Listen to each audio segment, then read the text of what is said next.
Hola, bueno, vamos a continuar con lo que nos habíamos quedado. La clase anterior, terminamos de ver las características principales y algunos ejemplos de los grupos matriciales de Lie. El paso siguiente es empezar a estudiar las álgebras de Lie de los grupos matriciales de Lie.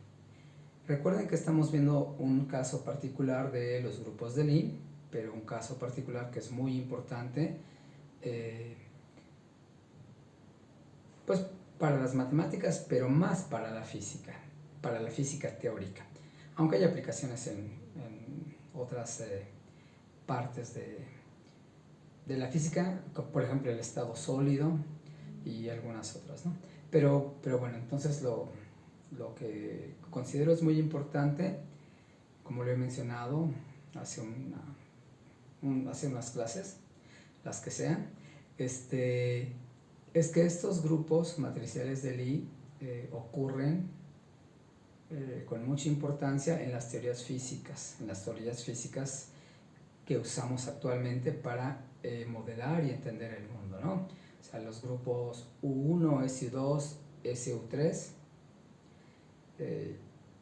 y algunos grupos que aunque no son esos tres son los del modelo estándar, pero los grupos ortogonales generalizados, muy especialmente el grupo de Lorentz, que es un subgrupo de Poincaré. Pero bueno, el punto es que por acá están los grupos matriciales de Lie, y como vamos a empezar a ver esta clase y la que sigue y quizá alguna más, es que es como este cielo son los grupos, pero abajo en la tierra o en el inframundo se mueven unos objetos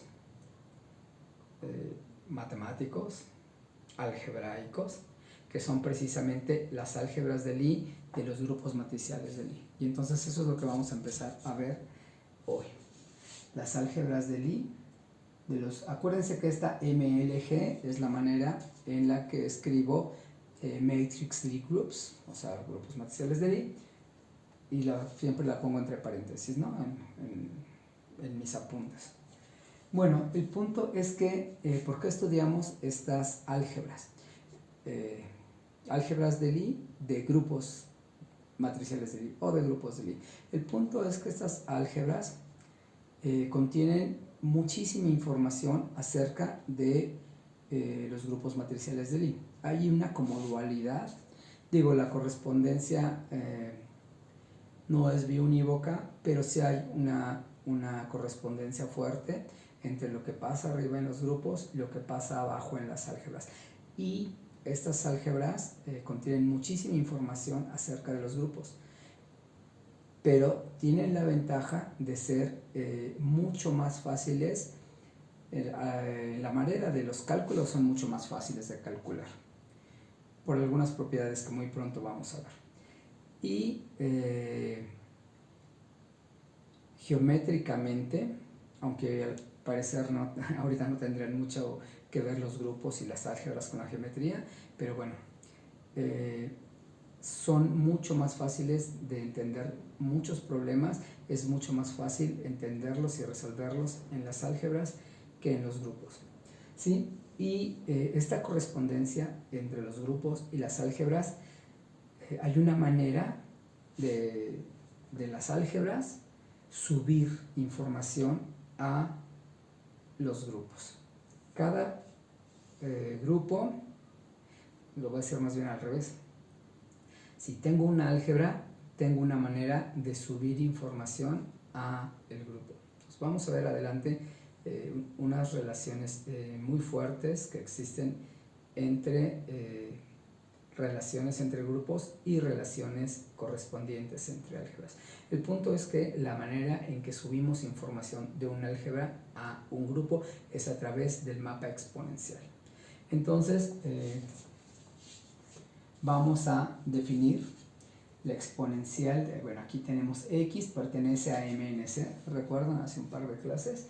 Esta MNC es el espacio de matrices cuadradas n por n con entradas en los complejos. En verdad aquí pueden poner el campo que ustedes quieran. Básicamente vamos a usar los reales y los complejos, y la clase pasada vimos una manera de un caso en el que teníamos como campo a los cuaterniones, pero quizá veamos alguna otra clase donde aparezcan los cuaterniones, pero básicamente vamos a usar los complejos, y entonces como los reales están adentro de los complejos, pues regularmente siempre voy a hablar de los complejos. El punto es que, bueno, definimos la exponencial de una matriz, pues obviamente, como aquí si alguien empezara a ver esto y viera solamente esta ecuación que enumeré con el número 1, pues diría, pues esa es la definición de la exponencial de la función exponencial, ¿no? Pero aquí X es una matriz n por n con entradas en algún campo, ¿sí? Vamos a necesitar, o voy a definir la norma de una matriz, ¿sí? Existen varias definiciones, existen varias normas que podríamos emplear, pero vamos a usar esta norma. La norma la vamos a definir como el supremo para x diferente de 0. Obviamente x es aquí un vector que vive en Cn o en Rn, depende de qué campo usemos, pero bueno, es el supremo de la norma de una matriz A actuando sobre un vector x entre la norma del vector x. Obviamente estoy pensando que el espacio vectorial Cn tiene una norma, ¿no? Pero eso ya lo sabemos desde antes. Y A actuando, una matriz A actuando sobre este vector, pues me va a dar otro vector. Como me da otro vector, pues también tengo esta norma. Esta norma que está aquí, no crean que esta norma es esta norma. Esta norma es la norma en un espacio vectorial, y esta, que es esta misma de acá. Y la norma de la matriz, pues es el supremo de una matriz actuando sobre un vector que me da otro vector. Ese vector tiene, ese espacio vectorial está equipado con una norma aquí arriba y aquí abajo, ¿sí? Esta norma cumple, además de lo que cumplía la norma de los espacios vectoriales que vimos no sé cuántas clases, cumple esta desigualdad. Obviamente esta no la podía usar, esta ecuación 2 no la podía usar para espacios vectoriales, porque los espacios vectoriales no tienen un producto, ¿sí? Cuando definimos un espacio vectorial no tenemos un producto entre dos elementos de ese espacio vectorial, pero como estas x y y son matrices que viven acá en MNC, pues sí las puedo multiplicar. Entonces la norma de x por y es menor o igual que la norma de x por la norma de y, ¿sí? Esta no tiene comparación, ya lo acabo de decir, no tiene equivalente entre la norma de un espacio vectorial. Esta sí. Esta es la desigualdad del triángulo, ¿no? La norma de x más y es menor o igual que la norma de x más la norma de y. Ok.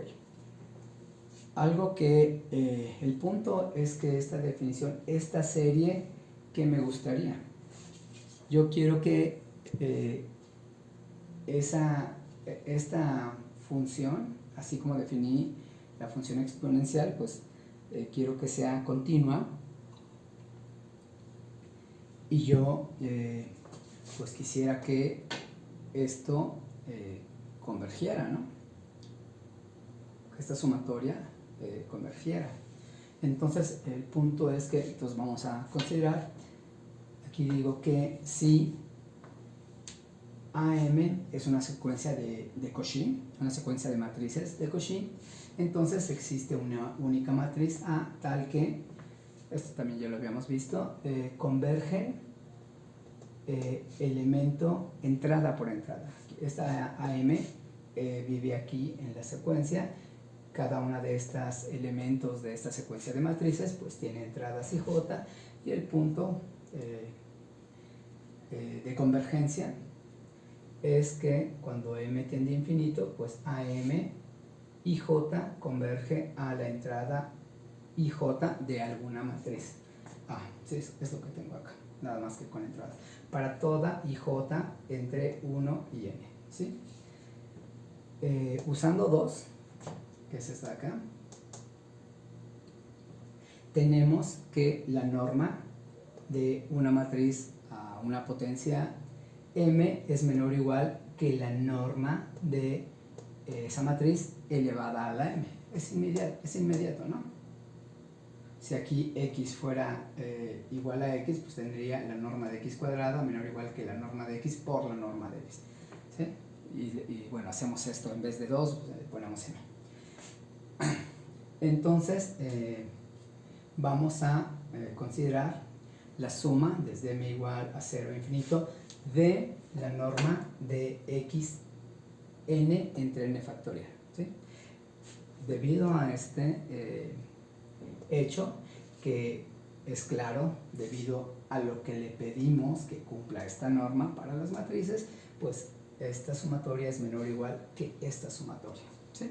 Es claro. ¿Pero esto quién es? Esto es la definición del exponencial de la norma de la matriz X. Y esto es menor que infinito. Eso quiere decir que aquí tenemos una convergencia absoluta, ¿no? Esta serie converge absolutamente, ¿no? Absolutamente se refiere a que converge su valor absoluto, ¿sí? Pero es muy fácil mostrar, ni siquiera lo voy a hacer, pero piénselo un segundo, que si una serie converge absolutamente, pues converge, ¿sí? O sea, no su valor absoluto, sino la serie. Entonces, lo que acabamos de ver es que esta serie, o sea, esta definición de función exponencial converge, ¿sí? Vamos a ver a continuación propiedades que cumple la función, no la función, esta definición de exponencial de una matriz, ¿sí? Entonces, aquí no son todas, hay más, pero nada más me dio espacio de escribir estas tres en este pizarrón. Entonces, tres primeras propiedades que tenemos es que el exponencial de la matriz cuadrada n por n con ceros en todas sus entradas es igual a la identidad n, ¿sí? O sea, una matriz identidad, o sea, con entradas en sus diagonales igual a 1, ¿sí?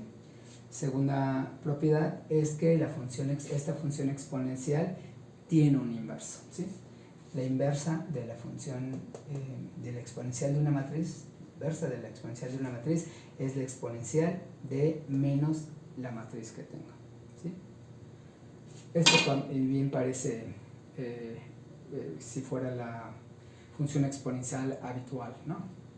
Y la tercera es que la exponencial de alfa más beta por x es igual a la exponencial de alfa x por la exponencial de beta x, donde alfa y beta son elementos del campo que esté tomando en cuestión, ¿no? O sea, aquí puse x en MNC, pero aquí alfa y beta, aquí puse esta K con una rayita, ya saben, lo hemos usado en otras clases, lo utilizo para designar a un campo, ¿sí? Alfa y beta son elementos del campo, ¿sí?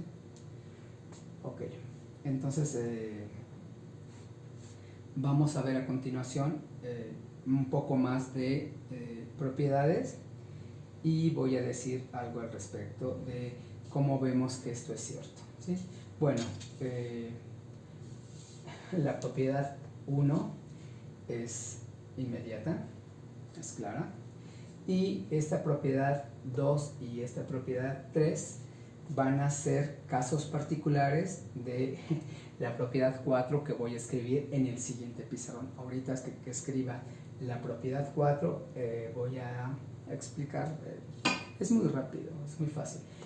como 2 y 3 son casos particulares de esa propiedad 4. Aquí vamos a tener que usar, se tendría que usar fuerza bruta, ¿sí? Pero bueno, ahorita seguimos.